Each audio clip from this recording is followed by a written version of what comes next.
Luke was the first narrow-gauge engine for the new narrow-gauge railway, and he only been taking passengers since the grand opening.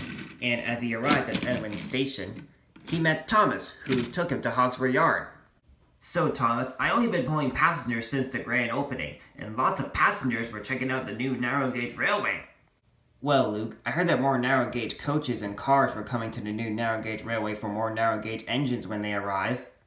Well, I'm still the only narrow-gauge engine for the new narrow-gauge railway, Thomas. Yeah, you're right. As soon as the passengers got on, Luke was able to start again. And that night, as Luke was finishing his last train of the day, he was exhausted. Well, it's getting dark, and everyone will be asleep soon. Well...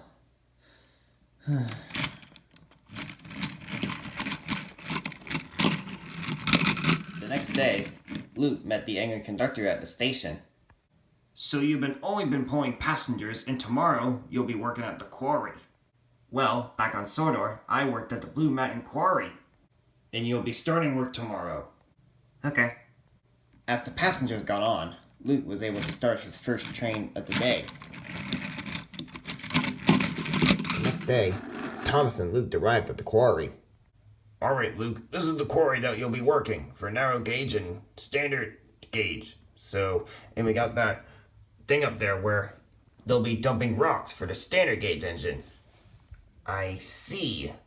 As the engine conductor left, Luke coupled up to the cars where he can fill them up with stone. Well, looks like I'll be giving that thing up there a test to see what it does. And I'll be here to collect some stone. I know that, Thomas. Soon, he set it off for the top. But as Luke got to the top, he noticed a sign.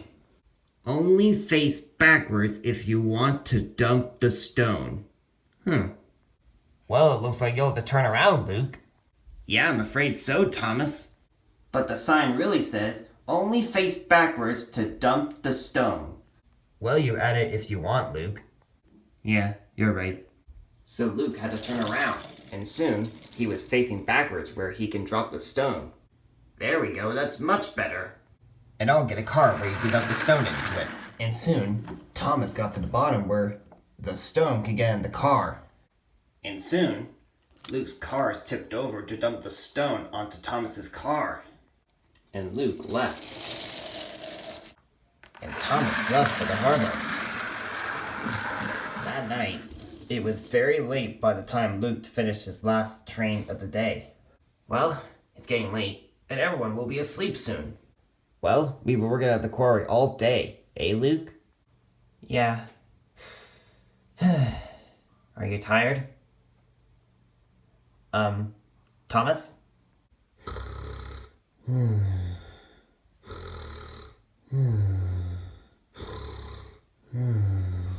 Oh, he is asleep, so I must let him sleep.